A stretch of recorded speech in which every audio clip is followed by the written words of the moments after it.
एक खोटं बोलू बाई, दोन खोटं बोलू, दोन खोटं बोलू बाई, तीन खोटं बोलू. बारा चौकी वाडा, दारात गाडी घोडा, घोड्याला खायला पुरण पोळी, बाई रुपेरी थोडा. आडबाई आडोनी आडाचं पाणी काढोनी, कळशी भरते सोन्याची सून थोरा मोठ्याची. असं सासर नको ग बाई, नाव नुसतं मोठं, नाव नुसतं मोठं, ज्याचं लक्षण भारी खोट. पैलमा गणेश देवा, माझा खेळ मांडला, करीन तुझी सेवा, करीन तुझी सेवा, मला हवा करतार, चंद्रपोळी चोपडीत माझा संसार. तीन दगडांची चूल फुंकले निखारे, मुठभर जोंधळात सुख माझे सारे. नांदा सौख्य भरे, नांदा सौख्य भरे, नांदा सौख्य भरे, नांदा सौख्य भरे. आजी सांग ना, तू अशी बघत का राहिली आहेस? माणसाच्या स्वाभिमानावरच खाला पडला ना की त्याला कुणाचाही धीर आधार नको असतो. त्याला ती दया वाटते. ज्या अर्थी वसंतनं ही गोष्ट घरात कुणालाच सांगितलेली नाहीये, त्या अर्थी अजून त्याचा कणा तास आहे. त्याला थोडा वेळ द्यावा लागेल. जेव्हा त्याला वाटेल ना तेव्हा तो सांगेल आम्हाला. काही जखमानासाठी आपल्या आपणच बऱ्या व्हाव्या लागतात. अगं सांग ना, अगं कुठे हरवली आहेस? काय झालंय? चहा. स्वानंदी चहा. तुला ताज्या दुधाचा चहा आवडतो ना? हल्ली मी कपभर ताजं दूध ठेवतेस तुझ्यासाठी. आई, काय झालंय? कसला विचार करताय तुम्ही? काही नाही ग, अगं ती ना काहीतरी मला काहीतरी चहा बरोबर खायला काहीतरी म्हणजे टोस्ट घेऊन येते. हा. अगं आजी, आता तासाभराने जेवणाची वेळ होईल, तू मला टोस्ट का देतेस? अगं हेमंता घेऊन आलाय आणि जिरं इतकं छान दाताखाली लागतंय ना. बघ घेऊनच येते तुझ्यासाठी. थांब आले. हो आणते ग. अगं नको गं मला.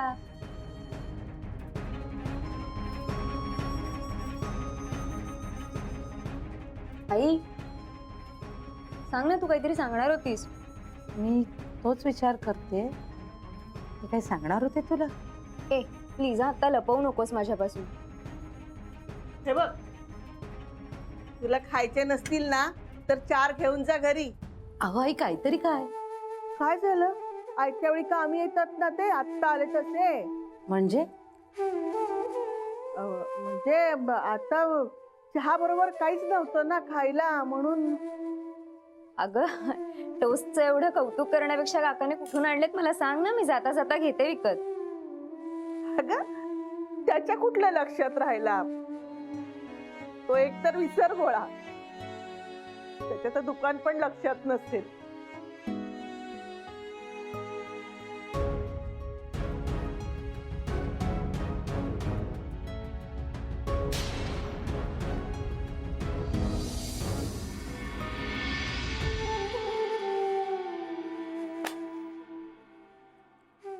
डबा. हा.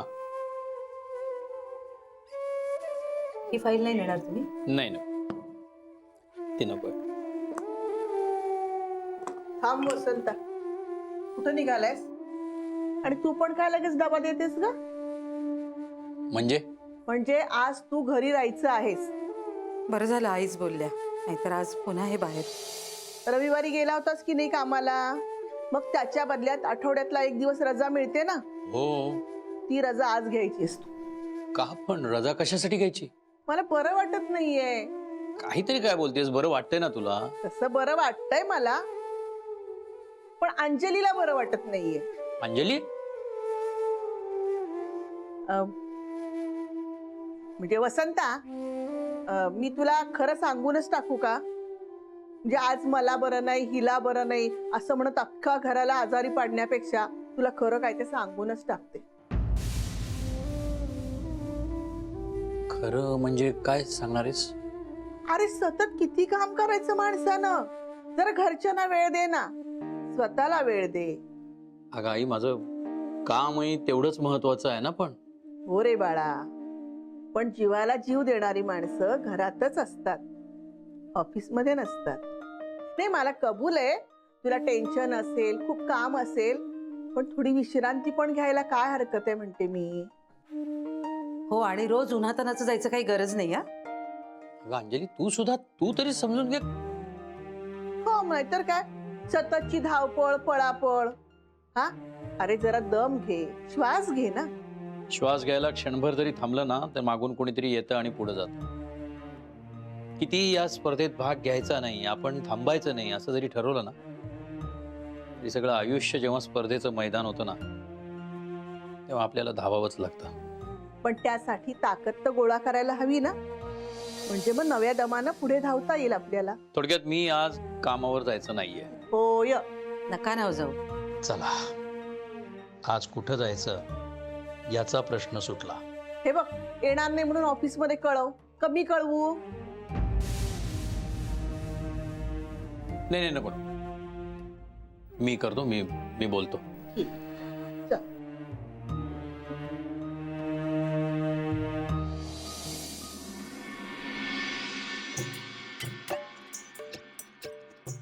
सुभाष रोड कुठे इथे? इथे ना? अरे सॉरी सॉरी सॉरी, तो माझ्या घराचा पत्ता आहे. महंत पद कुठे इथे? माहिती नाही. माझ्यासारखेच दिसतंय ते. एक मिनिट, महंत पद कुठे इथे? माहिती सगळे माझ्यासारखेच झाले का काय? कुठे असं महंत पद? Sorry sorry sorry. अरे काका, काका,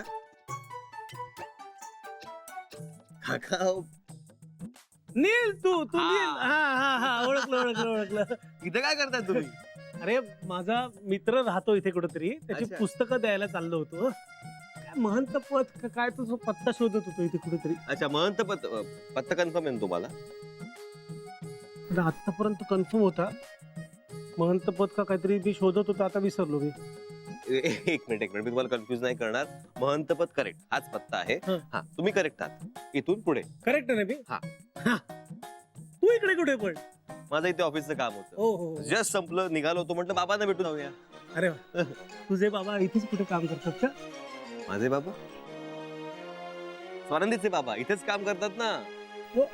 अरे माझ्या दादाचं पण ऑफिस इथेच कुठेतरी आहे. हा. चला, म्हणजे आपल्या नात्यातली 3 माणसं इकडे कुठेतरी काम करतात. नाही, माझे बाबा इथे काम करत नाही. आणि दुसरी महत्वाची गोष्ट, तुमचा दादा आणि स्वानंदीचे बाबा म्हणजे हे दोघही एकच आहेत. हा माहितीये मला. माहितीये म्हणजे अरे मी हा असा गोंधळ घालतो ना, आणि मग सगळे हसतात. बरं वाटतं रे जरा. म्हणजे तुम्ही हा गोंधळ विसरभोळेपण असं जाणून बुजून घालता? हा? काका, प्रत्येक वेळेला नाही रे, कधी कधी मुद्दाम करतो. पण काय आहे ना, असं म्हणतात की एखाद्या माणसाला तुम्ही रडवू सहज शकता, पण हसवणं खूप अवघड असतं. खरंय. आणि आई म्हणते हसवण्यासारखं पुण्य नाही या जगात दुसरं. हे मी कधी कधी विसरतो ना, ते मुद्दामून कधीतरी एक्सटेंड करतो रे, म्हणजे वाढवतो. म्हणजे कळलं ना मी काय करतो ते? हा, कळलं. तुम्ही ते कंटिन्यू करता. हा. बर, मला एक सांगा, तुम्ही हे कंटिन्यू कधी कधी करता? म्हणजे कोणत्या कोणत्या प्रसंगात तुम्ही हे कंटिन्यू करता? जाऊ दे ना, काय होईल? काका सांगा ना. अहो, सांगा ना. नको रे. अहो, काका मीच आहे, सांगा की मला. ओके. सिक्रेट आहे. अनिता आसपास असली ना की करतो मुद्दामून कधी कधी. ठीक आहे. म्हणजे मी विसरल्यानंतर तिचं ते चिडणं, रागावणं, हातवारे करत बोलणं, गप्प बसाव हे म्हणणं आवडतं रे मला. अच्छा. बरं. तुमची ही रोमॅन्सची पद्धत आहे. तुमची पण ना? तुला कसं कळलं? तुमची पुतणी ती पण म्हणते की गप्पा बसा. संपदा तुला असं म्हणते? संपदा नाही का? काका माझी विकेट घेऊ नका. मला माहितीये. हा. आपल्या दोघात ठेवायचं सिक्रेट, कोणाला सांगायचं नाही. हा, तेवढाच घरात विनोद होत रे. म्हणजे मी विसराळू आहे, पण दिसतो तेवढा नक्की नाहीये बरं का. म्हणजे तू दादाला भेटायला चाललायस हे लक्षात आहे माझ्या. चाललायस ना, चल आपण दोघंही जाऊया. म्हणजे दादा पण मला सांगेल हा पत्ता कुठला आहे ते. त्यांना भेटायला जायच्या आधी फोन करण्याची गरज नाही ना. कुणाला? बाबांना. तुझ्या काका आता बस करा. आता बस करा. गप्पा ठेवायचे. सिक्रेट. चला ठीक आहे. गुलाब नको रे, नाही गुलाब नको. तो त्यांचाही आपण घेतला होता. हो सॉरी. हे मुद्दाम केलं नव्हतं. हे सहज झालं होतं. हे लगेच सांगशील कोणाला तरी. सगळे उपाय वाया जात आहेत. ह्या देशपांड्यांचं काय झालंय काही कळायला मार्गच नाहीये. काही घडतच नाहीये. संपदाला जाऊन यायला सांगितलं तर तिने माहिती आणली की तिचे बाबा धाडी घालत फिरतायत. त्यांच्या सुखावर कधी धाड पडणार आहे. इतका मोठा प्लॅन केला तो वाया जाणार की काय? नाही, हे शक्य नाही. स्वानंदी सुद्धा काल जाऊन आली. पण गिरशाणी येते, तिला विचारलं तर ती जास्त अक्कल लावेल. कुणाला विचारू? कोण देईल माहिती?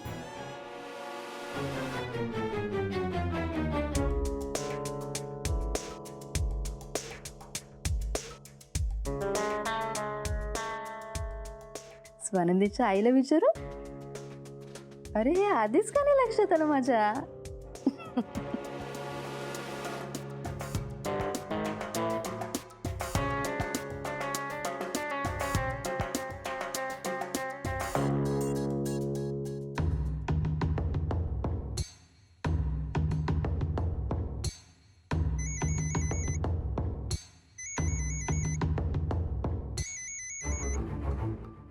हॅलो, नमस्कार अंजलीताई, ललिता बोलतेय. बोला ललिताताई, कशा आहात? पाय पूर्ण बरा झाला ना आता? हो बरं आहे. आणि त्याचीच माफी मागायला फोन केला होता हो मी.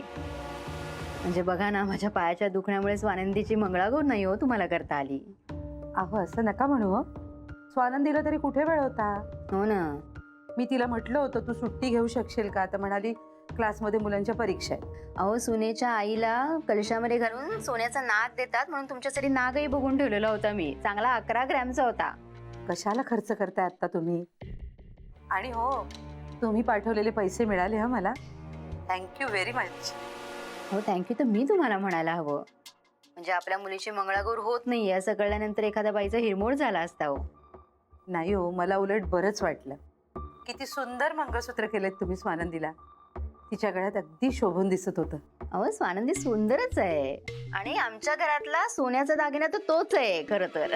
तुम्ही असं म्हणालात ना की मला भरूनच येतं हो ललिताताई. आजीच्या तब्येतीबद्दल कळलं? बऱ्या आहेत ना ते आता? हो, आता ठीक आहे. हा. आणि घरात बाकीचे सगळे? बाकीचे सगळे पण मजेत आहेत आणि सगळे तुमची आठवण काढतात. आणि वसंतराव कसे आहेत? ठीक आहेत ना?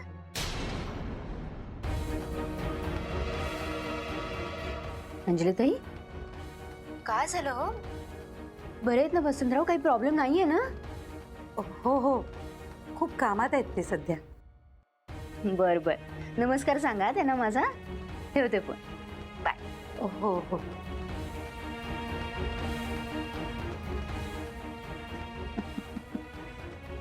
अंजलीताई, तुम्ही तुमची काळजी लपवू नाही शकलात.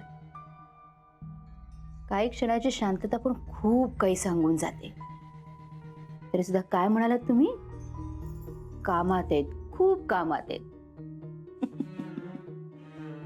म्हणजे नक्की काहीतरी घडलंय. आणि काय घडलंय हे मी शोधून काढीन.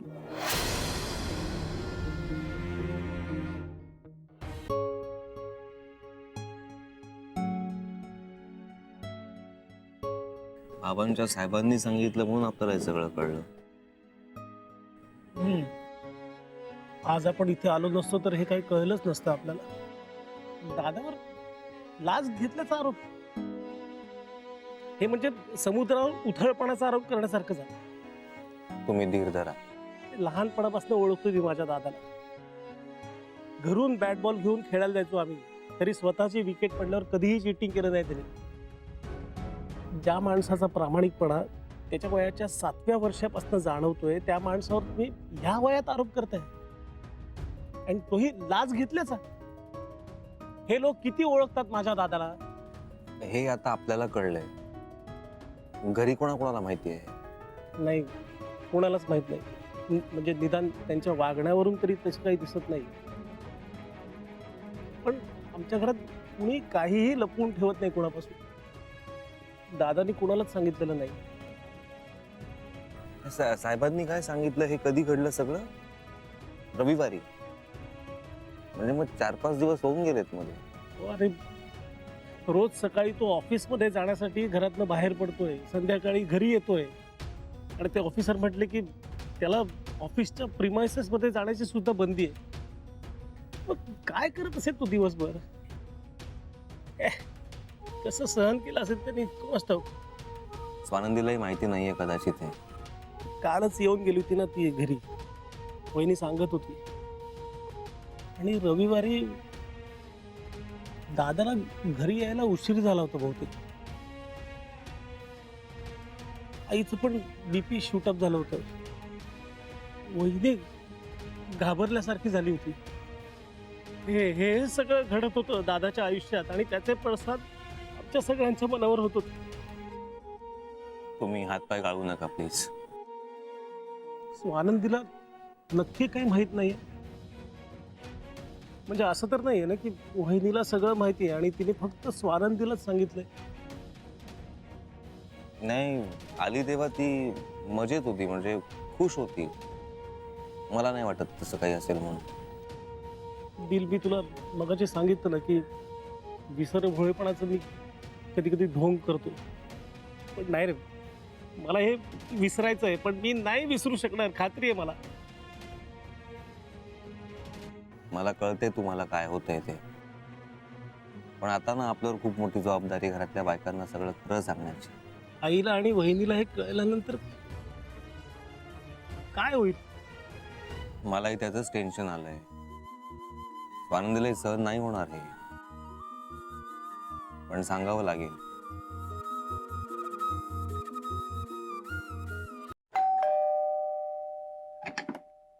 हा, मला वाटलंच तुम्ही असाल. हाय, हे काय मी एवढे धावत दरवाजा उघडायला आले आणि तुम्ही स्माइल पण नाही देता.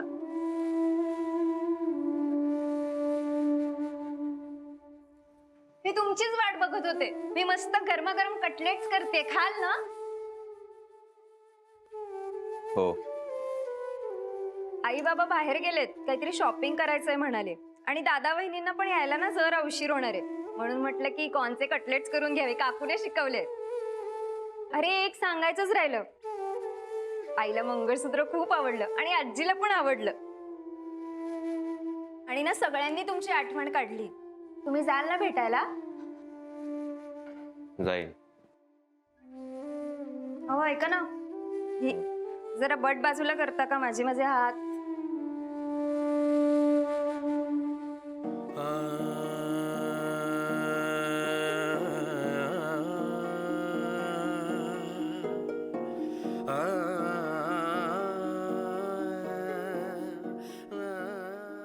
सॉरी, तुम्ही दमला असाल ना आणि मी आपली बडबड बडबड.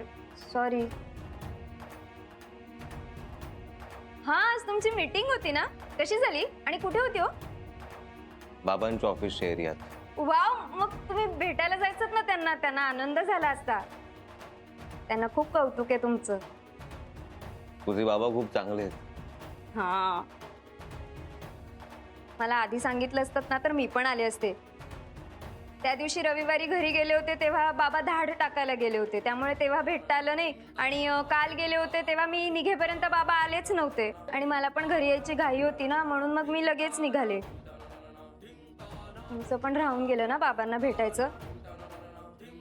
सॉरी, पण तुम्ही कामात होतात, तुमच्या लक्षातच आलं नसेल ऑफिसला जायचं. गेलो होतो. हो, मग भेटले का बाबा की फील्डवर गेले होते? आई सांगत होती की संडे पासून खूप बिझी आहेत बाबा. आणि आई आणि ना आजीला पण मला काहीतरी सांगायचं होतं, पण ते पण राहून गेलं. स्वानंदी जरा इकडे ना, आजचं काम सोडून. आले, हे झालं की येतेच. स्वानंदी, आईला आणि आजीला काय सांगायचं ते मला माहित नाही, पण मला तुझ्याशी आत्ता खूप महत्वाच्या विषयावर बोलायचंय. इकडे येशील? आले आले.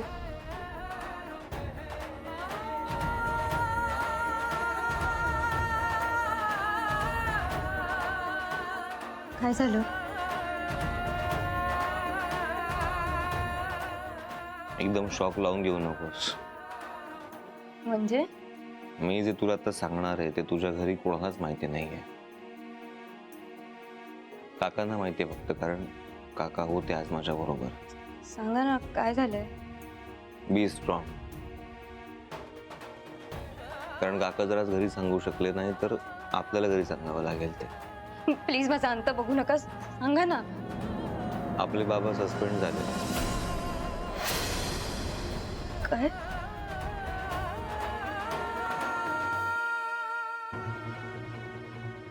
लाच घेतल्याच्या आरोपावरून त्यांना ऑफिसने सस्पेंड केलं. त्यांची इन्क्वायरी सुरू होती. म्हणजे त्यांची काही चूक नाही आहे, त्यांना कोणीतरी फसवलंय, पण जर चौकशीत ते जर दोषी आढळले तर तर काय? तर त्यांची नोकरी जाईल. त्यांना कामावरून काढून टाकतील कायमचं.